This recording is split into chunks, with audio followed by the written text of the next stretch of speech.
All right, everybody, here we go. The countdown is almost there. 2, 1, 0. Hey, everybody. Chief Meteorologist Brad Panovich here. Thanks for joining me tonight. We're going to do a quick little update on the remnants of Nicole.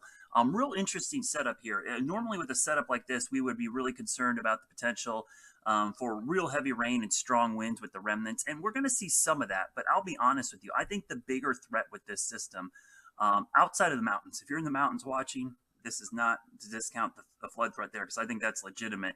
But because we're in a drought, a lot of this rain we're going to be able to handle. It's these storms right here. You see these offshore? Those are cloud to ground lightning strikes out there. Those bands, while not as heavy as the rain you see right here, are the ones that have me more worried because the potential is there that we're going to see some rotation in those cells. And you can see there's some embedded supercells in there already rotating inland. Now, Panthers game, I've been watching. It's been raining pretty much the whole time, very lightly though. And just in the last like 20 minutes of the game, that it really picked up. There's just been waves of light rain. It's like when it's not raining, it's still raining. It's kind of drizzle and mist. So I'll go in closer and show you. There's a heavy band over uptown now, and some more light rain. But again, no tremendous downpours, and the winds so far haven't been horrible. I did want to show you where their tornado watch is up for the coast, and this is what we'll be watching overnight into the morning hours. When I mean overnight, I'm really talking about after 3 or 4 in the morning. This is where the tornado risk is tonight. And I think this is going to shift up into this direction into central and eastern North Carolina as we go through the day tomorrow as the system gets up here. Now, I would show you the track of the storm, but there's not much to show you. We're just going to be tracking basically the remnant low, but I will bring up the Hurricane Center cone just because people are used to looking at it. Winds are down to 40 miles per hour, so it's about to become a tropical depression. In fact, it will weaken as a tropical depression and become just the extra tropical low over the Western Carolinas by 1 o'clock tomorrow afternoon. Flood threat real quickly, we'll talk about that.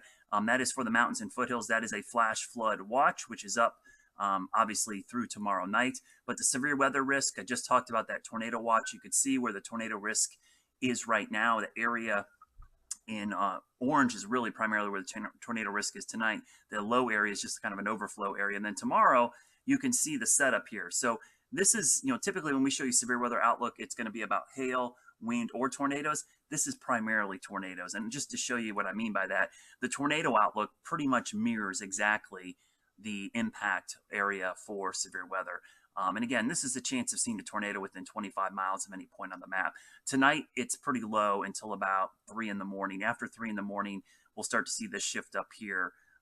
So I think we'll be okay until about 3, 4 in the morning because it's going to take a while for the instability, obviously, to get up in here and cause some of those isolated supercells to kind of get in there. Now, oftentimes when you see these chances of tornadoes, people will say, well, that's a really low chance, Brad. You can't really relate it to rain because this isn't the chance of getting a few drops in your head without an umbrella. This is the chance of a tornado. And on any given day, the chance of a tornado is pretty close to 0. So 2% is 2 times higher than a normal day, and 5% is 5 times higher. So that's pretty significant when you compare it to what the normal day is. You can't really compare it to rain chances. So let's look at the Futurecast here. We'll show you the bands of rain moving in from the south and east. And I'm going to stop this about 3 o'clock in the morning. We'll stop it right about here. This is when we'll probably start to see the first batch of warmer air start to surge in here. And that will be the key. If that warm air gets in here, then these lines of showers and storms potentially could start to rotate. So we get towards about 4 or 5 in the morning. You see this band coming up 5, 6 in the morning. This is one we're going to have to watch because right in here, I think this is one. And look at the time frame, about 5 a.m. So if we're going to see something spin up tonight, it's really more in the morning. I know depending on how your perspective is, I'm a night person, so that's morning to me. But for a lot of folks, that might be overnight. You could see that little batch moving across, and look at that 6 a.m. And again, see those little cells in there? Those are the ones, these little bad boys right here. Those are the ones you got to watch out for, possible rotation. There's 7 to 8 a.m. Then there's likely going to be a lull mid to late morning, and then we're going to see this next wave move in after lunchtime, and then that one potentially could have some rotation in it as well. That's the main batch of rain moving in. I'm going to show you a different view of this, kind of the wider, a little bit different view with the streamlines on here. The streamlines show you the wind flow.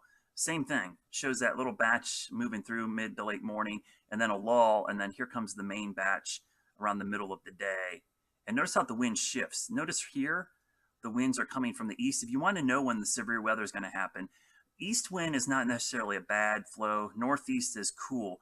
When the wind comes from the southeast or the south, that's when you know the warm, humid air is moving in. Why is that important? Well, the warm, humid air is the instability needed for these storms to start becoming severe. So you notice right around 4 a.m., notice the wind shift there. So that little line there moving through Southern Pines, Albemarle, and then into tomorrow, that wind's out of the south. So the temperature starts shooting up, and that's likely when we're going to see the potential for isolated tornadoes. Now, one of the things I look at often, and I show this quite a bit, is the tornado parameter. This is basically the ingredients for tornadoes. I'll stop this at about 2, 3 in the morning. You start to notice some of these totals going up, but it's really, you know, this time frame, I'm thinking closer to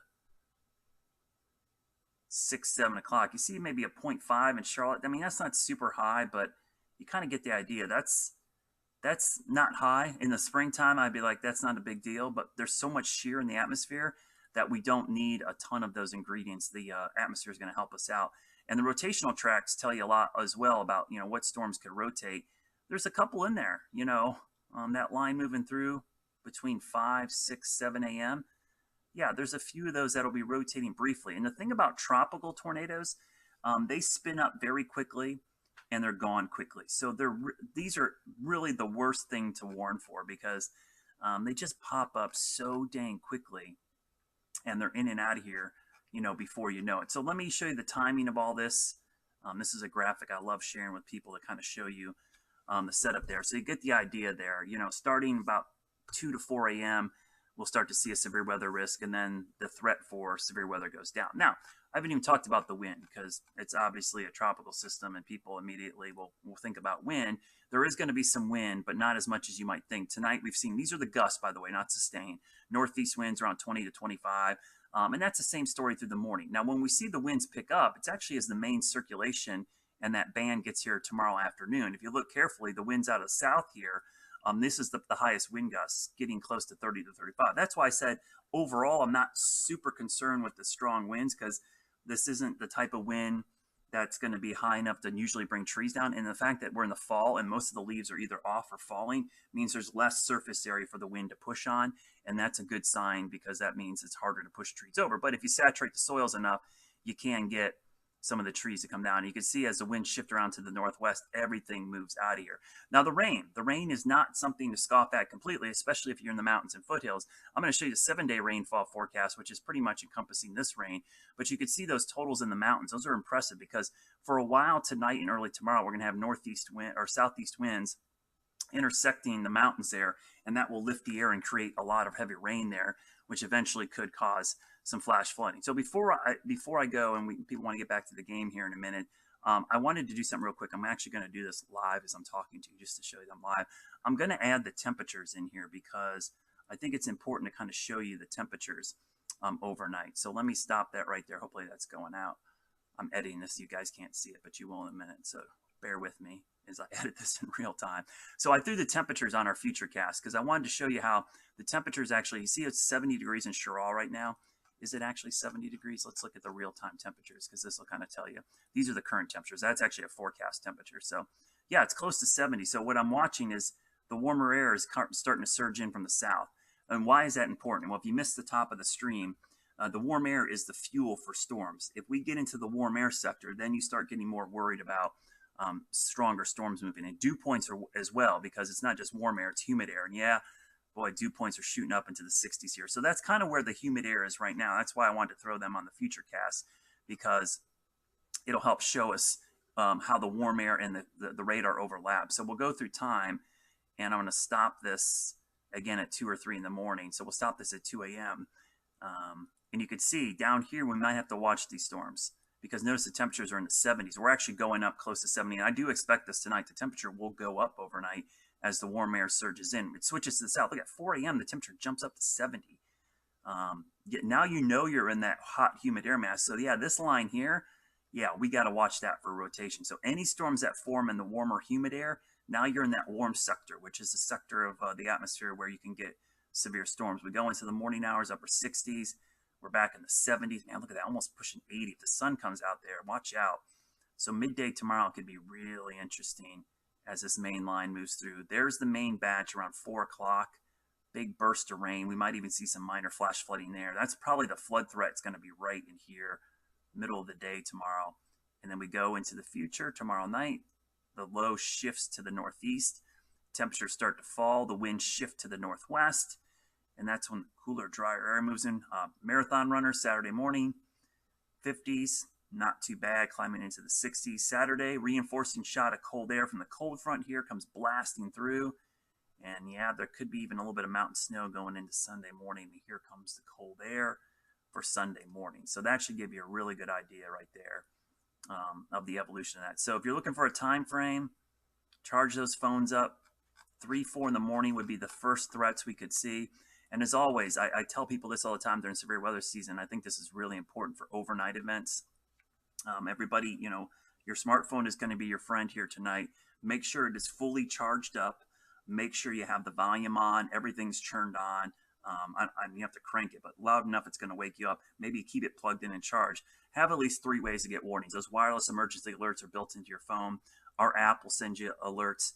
You can be watching TV or a live stream, which most of you will get up and probably go right to that. Social media, what you're doing right now, watching a stream on various social media platforms. No weather radio. If you don't have one, don't worry about it. That won't be what you can do tonight. And family and friends. If you get up and you know there's a tornado warning, you get it, and you think your family or friends don't get it, text them and call them. Spread the word. It works really well in these situations. So again, we'll go back to the forecast, or the current conditions one more time. Here's the satellite and radar together. The circulation is now moving into southern Georgia. These rain bands that you see coming up through Georgia, South Carolina, those are the ones we're going to watch because we've already got a tornado watch to the southeast of us. And overnight tonight, I do expect that severe weather risk, which is currently in that area where the tornado watch is, will move up here during the day tomorrow. As far as timing, again, just from a timing standpoint, I'll quickly go back to this graphic. Those strong storms probably start to enter after 3 a.m. right there. We've got to keep an eye on those. And then going into the 5, 6, 7 o'clock, 8 o'clock in the morning time frame. That's it for now. I will post updates throughout the night if things do change. And of course, first thing tomorrow morning, we've got crews ready to go. And we'll keep you safe. Stay weather aware, please, because this is one of those nights where we could get fast-moving, quick spin-up tornadoes. Will it be a big outbreak? Probably not. But the timing is not great. It's November, early in the morning. It doesn't feel like tropical until that warm air moves in that you see right there. And that's when we'll start to see some of the severe weather risk move into the area. So be safe tonight. Stay weather aware. We'll have complete coverage coming up tonight at 11 on WCNC. You can stream that as well on our app, on Roku, on Amazon. We'll have complete coverage. Hope to see you then. And you know, you can count on me on social media. I'll have updates throughout the night. Take care, everybody.